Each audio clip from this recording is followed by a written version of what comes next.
Aku tidak pernah menyangka keputusan pindah ke rumah di pinggiran hutan ini akan mengubah hidupku. Awalnya semua terasa seperti mimpi. Suasana sejuk, udara bersih dan tetangga yang ramah. Rumah kecil ini berada di desa Lubuk Sialang, Sumatera Barat. Dikelilingi kebun karet dan semak belukar. Rumah yang kutinggali ini adalah rumah warisan kakek. Sudah bertahun-tahun tak ditempati, tapi kondisinya masih bagus. Atap seng tua berderit ketika angin sore menyapu, menambah kesan mistis. Tapi saat itu, aku belum curiga apa-apa. Hari pertama aku menempati rumah itu, seseorang tetangga datang menyambut. Namanya Pak Rashid. Tubuhnya kurus, kulitnya agak pucat, dan matanya tajam seperti sedang mengamati gerak-gerikku. Ia membawa sekeranjang rambutan dan berkata dengan suara pelan, "Selamat datang, Nak. Semoga betah ya." Aku berterima kasih dan mengajaknya duduk di teras. Kami berngobrol tentang banyak hal, mulai dari sejarah rumah kakekku hingga kebiasaan warga sekitar. Salah satu kebiasaan unik yang disebutkannya adalah menyadap karet di malam hari. Kau akan suka nyadap malam-malam. Sepi, tenang, dan kau tidak akan merasa sendiri. Kalimat itu aneh menurutku. Kenapa harus nyadap malam-malam? Biasanya pekerjaan itu dilakukan pagi hari, tapi aku tak menanyakan lebih jauh karena suasana terasa makin aneh ketika angin malam datang mendadak membawa aroma wangi bunga melati. Malam itu, saat membereskan kamar tidur, aku menemukan buku tua dalam laci meja. Kulitnya menguning dan lusuh. Judulnya ditulis tangan. Catatan Nyadap Malam 1992. Isinya seperti jurnal kegiatan harian, tapi beberapa entry menuliskan hal-hal janggal seperti mereka datang lagi. Suaranya lirih, mengajak menyadap, tapi tak boleh menoleh. Semakin kubaca, semakin merinding bulu kudutku. Ada entry lain berbunyi, tetanggaku itu tak makan nasi, tapi selalu ikut menyadap. Wajahnya berubah saat bulan purnama. Aku meletakkan buku itu dan mencoba menenangkan diri. Mungkin hanya cerita karangan kakek yang dulu memang senang menulis. Tapi entah kenapa, malam itu aku bermimpi aneh. Seseorang mengetuk pintu rumahku sambil berbisik, "Ayo nyadap, ayo nyadap." Esok harinya, Pak Rashid datang lagi. Kali ini dia mengajakku nyadap malam-malam. Biar cepet dapat lateksnya. Aku biasa nyadap jam 2 pagi. Aku setuju, setengah karena penasaran, setengah lagi karena ingin membuktikan mimpi aneh itu tidak nyata. Jam 2 dini hari, aku menyusul Pak Rashid ke kebun karet di belakang rumah. Suasana gelap dan sunyi. Hanya suara jangkrik dan desir angin. Tapi entah kenapa, aku merasa dia tidak sendiri. Bayangan lain seperti mengikuti di belakangnya. Tapi setiap kutoleh, tak ada siapa-siapa. Kami berjalan melewati beberapa pohon karet, lalu mulai menyayat kulit batangnya. Saat aku menunduk, kulihat kaki seseorang di sebelahku. Kaki tanpa alas dan tak menyentuh tanah. Jantungku berdegup kencang. Aku menoleh cepat dan hanya ada Pak Rashid di sana. Tersenyum seperti biasa. Tapi aku yakin betul ada sosok lain tadi. Setelah selesai menyadap, kami kembali ke rumah. Sebelum berpisah, dia berkata pelan, "Mereka suka kamu. Jangan menolak kalau diajak lagi." Kata-katanya menempel di benakku. Mereka siapa? Kenapa harus ikut nyadap? Dan kenapa dari tadi aku merasa bukan hanya aku dan Pak Rashid yang berjalan di kebun itu? Bab 2. Mereka yang tak tampak. Sejak malam pertama nyadap bersama Pak Rashid, suasana rumahku berubah. Tak lagi terasa tenang seperti sebelumnya. Setiap malam selalu ada suara-suara aneh. Suara langkah kaki menyeret, suara ketukan di jendela, atau bisikan lirih dari arah dapur. Awalnya aku kira hanya angin atau hewan liar, tapi suara itu terlalu manusiawi untuk diabaikan. Aku mencoba tak memikirkannya, tapi keanehan makin menjadi. Rambutan yang kemarin kubiarkan di meja tiba-tiba habis, padahal aku tinggal seorang diri dan belum sempat menyentuhnya. Yang lebih aneh lagi, kulit-kulitnya tersusun rapi di bawah meja seperti habis dimakan seseorang yang sangat telaten. Di siang hari, suasana desa tampak biasa saja. Tetangga lain ramah, tapi sedikit tertutup. Mereka hanya berbicara secukupnya dan selalu menghindari membahas Pak Rashid. Saat kutanya apakah dia memang tinggal di dekat rumahku, kebanyakan menjawab ragu. Oh, dia ya. Dia jarang kelihatan siang hari. Suatu sore, aku memberanikan diri bertanya lebih dalam kepada seorang ibu tua penjual gorengan di ujung jalan, Bu Rini. Saat ku sebut nama Pak Rashid, wajahnya berubah. Ia menatapku lama sebelum berkata lirih, "Nak, Pak Rashid itu memang tetanggamu, tapi bukan seperti kita." Aku menelan ludah. Maksud ibu? "Jangan sering-sering ikut nyadap malam, ada yang ngikut." Jawabnya cepat, lalu menyuruhku pergi karena katanya sudah mau tutup warung. Malam harinya aku tidur lebih cepat, berharap bisa melewatkan malam tanpa gangguan. Tapi tepat pukul 2, suara ketukan di pintu membangunkanku. Ketukan itu tidak keras, tapi ritmenya seperti memanggil. Aku menahan napas dan mendekati pintu. Tidak kubuka, hanya kudengarkan dari balik daun pintu. "Ayo nyadap, ayo nyadap," bisik suara dari luar. Suaranya mirip Pak Rashid, tapi ada gema aneh di balik suaranya, seperti 2 atau 3 suara bergabung jadi satu. Aku menahan rasa takut dan tidak membuka pintu. Ketukan itu berhenti setelah beberapa menit, tapi ketika aku berbalik hendak ke kamar, kulihat lantai ruang tamu basah seperti bekas tapak kaki. Kecil, panjang, dan tidak biasa. Bentuknya aneh, seperti jejak manusia, tapi jari-jari kakinya terlalu banyak.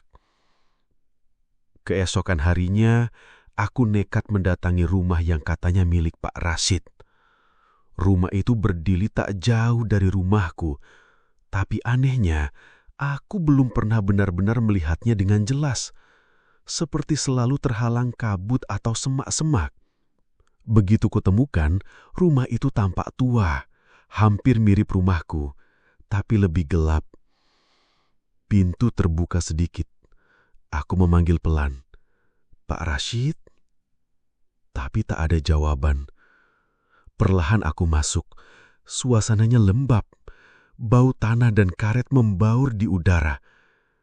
Di dalamnya hanya ada tikar tua, beberapa panci, dan dinding penuh coretan tak jelas. Di sudut ruangan tergantung sebuah baju berwarna coklat yang persis seperti yang biasa dipakai Pak Rashid saat menyadap. Tapi yang membuatku benar-benar merinding, di lantai dekat baju itu ada barisan kulit manusia atau sesuatu yang menyerupainya, disusun rapi seperti selimut. Saat hendak keluar, aku mendengar suara dari luar rumah. Suara Pak Rashid. "Kamu nyari saya," katanya datar dengan senyum kecil. Tapi ada yang berbeda. Wajahnya kali ini seperti tak utuh. Matanya tak sejajar, mulutnya sedikit terlalu lebar, dan kulitnya seolah menempel longgar di tulangnya. Aku mundur pelan, mencoba mencari jalan keluar lewat jendela, tapi suara Pak Rashid makin dekat. "Kamu sudah ikut nyadap, sekarang giliran mereka yang ajak kamu." Aku meloncat keluar lewat jendela dan berlari pulang tanpa menoleh ke belakang. Napasku berat. Malam itu aku tak tidur. Dan sejak saat itu, setiap jam 2 dini hari, selalu ada ketukan yang datang lagi. Lebih keras, lebih banyak. Aku mulai sadar, ini bukan tentang menyadap karet. Ini tentang tradisi lama yang diwariskan bukan oleh manusia, tapi oleh mereka yang hidup berdampingan dengan kita tanpa terlihat. Kaum Bunian. Dan rupanya, aku telah melangkah terlalu jauh. Bab 3. Warisan kakek yang tersembunyi.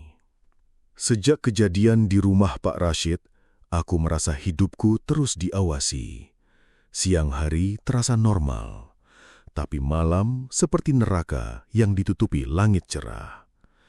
Setiap pukul 2 dini hari, suara ketukan di pintu kembali terdengar. Kadang hanya satu suara, kadang 2, tapi kadang sampai belasan ketukan dari berbagai arah. Mereka tidak masuk, tapi mereka tahu aku tidak tidur.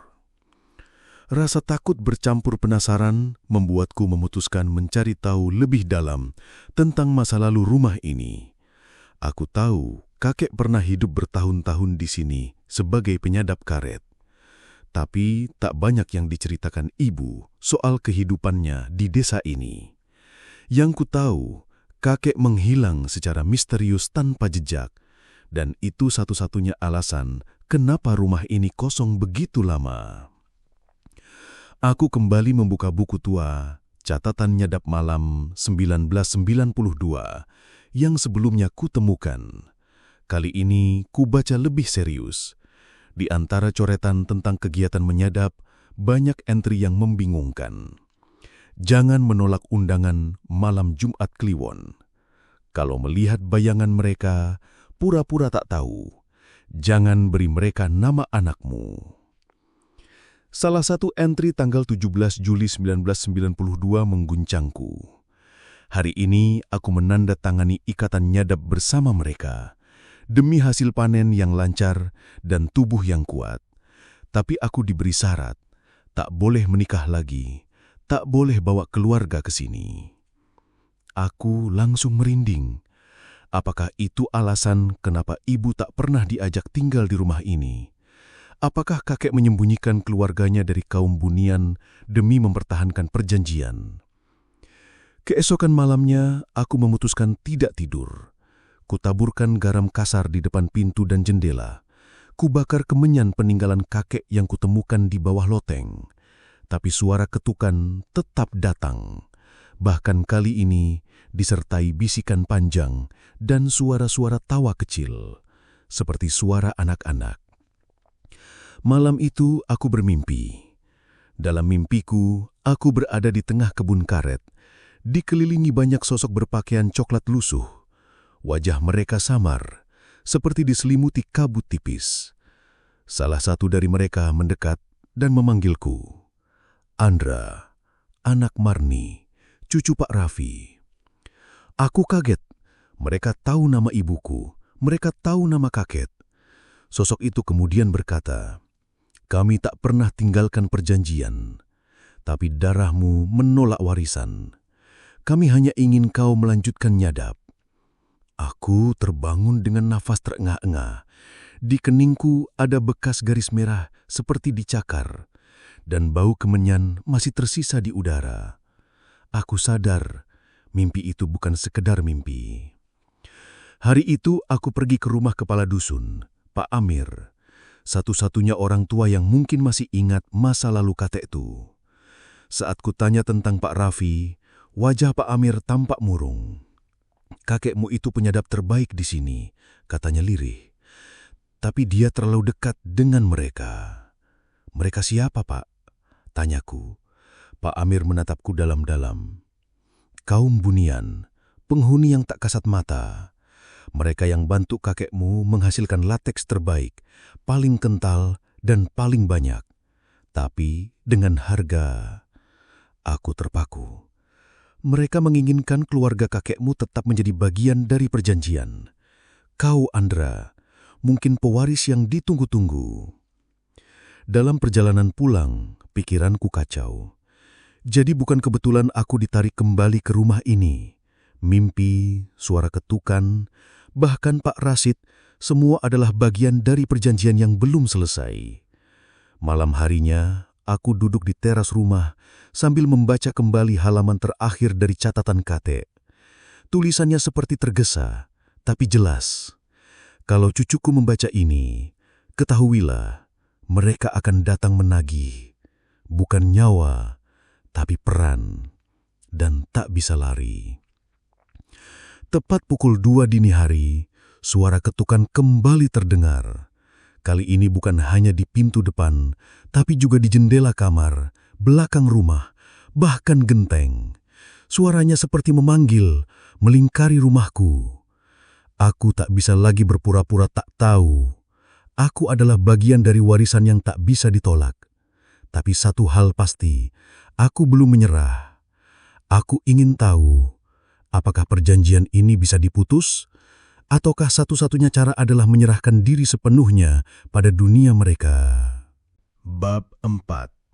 Ritual di antara dua dunia. Malam keempat setelah semua kejadian itu, aku tidak lagi menolak ketukan mereka. Ada dorongan dalam diri yang sulit dijelaskan, seperti kekuatan halus yang menuntunku membuka pintu dan berjalan keluar, tanpa rasa takut. Di depan rumah, berdiri Pak Rashid dengan wajah datar dan mata sayu seperti biasa. Tapi ada sesuatu yang lain.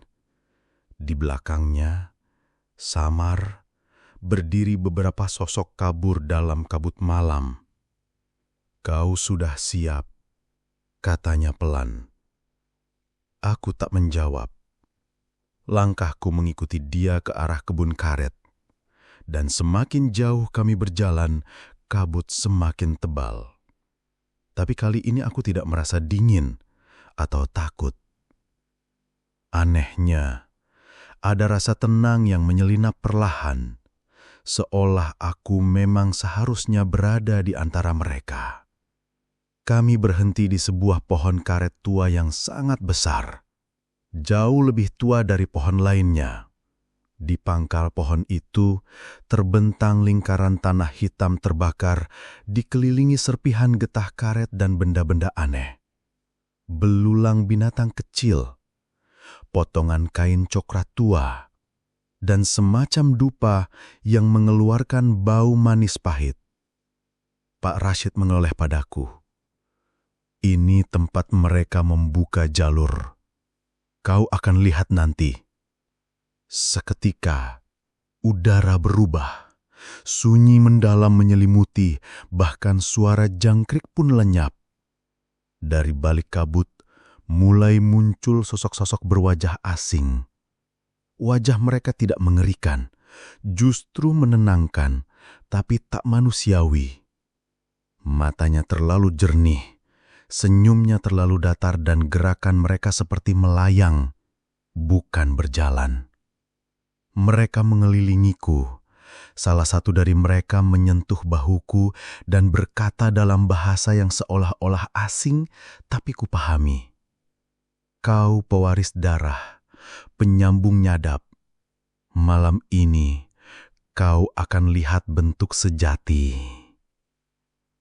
Tiba-tiba semuanya berubah.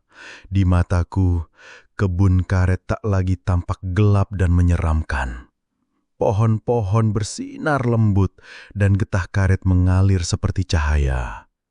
Sosok-sosok bunian itu mulai menyayat pohon tanpa pisau, hanya dengan gerakan tangan mereka. Dan dari setiap pohon mengalir cahaya, bukan lateks, tapi seperti energi hidup. Aku menatap tangan sendiri. Kulitku memucat. Dan di bawah cahaya remang itu, aku melihat urat-urat di lenganku berdenyut seperti menyerap sesuatu dari udara. Pak Rashid mendekat, tapi kali ini wajahnya berubah. Kulitnya menipis, matanya besar dan jernih. Tubuhnya seperti tembus cahaya. Namaku bukan Rashid. Itu nama yang kubawa agar kalian tak takut. Tapi dulu, aku juga seperti kamu. Aku mundur setapak. Tubuhku mulai menggigil. Aku bertanya, "Kamu manusia?" Aku dulunya begitu. Tapi ketika ikut nyadap selama 3 purnama tanpa putus, dunia ini menerima ragaku. Kau bisa memilih untuk tetap atau kembali. Tapi sekali kau menyelesaikan siklus nyadap mereka, kau tak bisa lagi pulang sepenuhnya. Seseorang di belakangku, sosok perempuan bunian membisik, "Kau cucu Raffi. Dia menolak kami di akhir hidupnya, tapi ia sempat diselamatkan. Kamu belum." Aku tak mengerti sepenuhnya, tapi tahu satu hal, jika aku terus ikut nyadap setiap malam, aku akan menjadi bagian dari mereka, bukan hanya secara spiritual, tapi secara fisik. Malam itu, aku mencoba kembali. Ku tinggalkan lingkaran ritual, berlari melewati kabut, menembus kegelapan. Tapi suara mereka mengikuti. "Kau sudah meminum udara kami. Kau sudah melihat cahaya kami. Dunia lamamu tak akan sama." Begitu sampai di rumah, jam dinding di ruang tamu menunjukkan pukul 03.45, tapi semua benda di rumah tampak berubah sedikit. Kursi yang seharusnya di kiri, kini di kanan. Foto keluarga tergantung miring dan warna langit-langit tampak lebih gelap dari sebelumnya. Aku membuka cermin kamar. Refleksi wajahku masih aku, tapi mataku sedikit berubah. Irisnya lebih terang, terlalu terang, dan dari belakang leherku, samar, terlihat bayangan tangan lain seperti menempel. Malam itu, untuk pertama kalinya, aku merasa aku bukan sepenuhnya manusia lagi. Bab 5. Titik balik di batas dunia. Sudah seminggu sejak aku menyadari bahwa tubuh dan jiwaku tidak sepenuhnya milik dunia ini lagi. Bayangan-bayangan aneh sering terlihat lewat sudut mataku. Benda-benda di rumah terus berubah letak. Dan yang paling menakutkan, aku mulai memahami bisikan-bisikan yang sebelumnya hanya terdengar seperti suara angin. Sekarang mereka jelas, bernada ajakan, kadang peringatan. Aku tak tahu apakah ini proses alami setelah kontak dengan kaum bunian atau ini bentuk pengambil alihan. Tapi satu hal pasti, jika aku tak segera mengambil keputusan, aku akan benar-benar menjadi bagian dari mereka. Aku mencoba meninggalkan rumah. Kutumpangi bus menuju kota, berharap bisa kembali ke kehidupanku sebelumnya. Tapi sepanjang perjalanan, bayangan pohon karet seperti terus mengikuti dari balik jendela. Setiap kali sopir berhenti di persimpangan, aku merasa telingaku mendengar suara getah menetes, padahal tak ada pohon di sekitar. 3 jam kemudian, aku sampai di kota. Tapi anehnya, orang-orang menatapku berbeda. Seorang anak kecil tiba-tiba menangis saat melihat wajahku, dan ibu anak itu buru-buru menariknya sambil berbisik, "Jangan lihat dia, matanya aneh." Aku mencari penginapan, mencoba istirahat. Tapi malam harinya, jam 2 dini hari, suara ketukan itu kembali datang. Bukan dari pintu, tapi dari dalam lemari. Ketika kubuka, hanya pakaian tergantung, tapi aroma getah karet menyengat sekali. Aku menutup lemari dan menangis.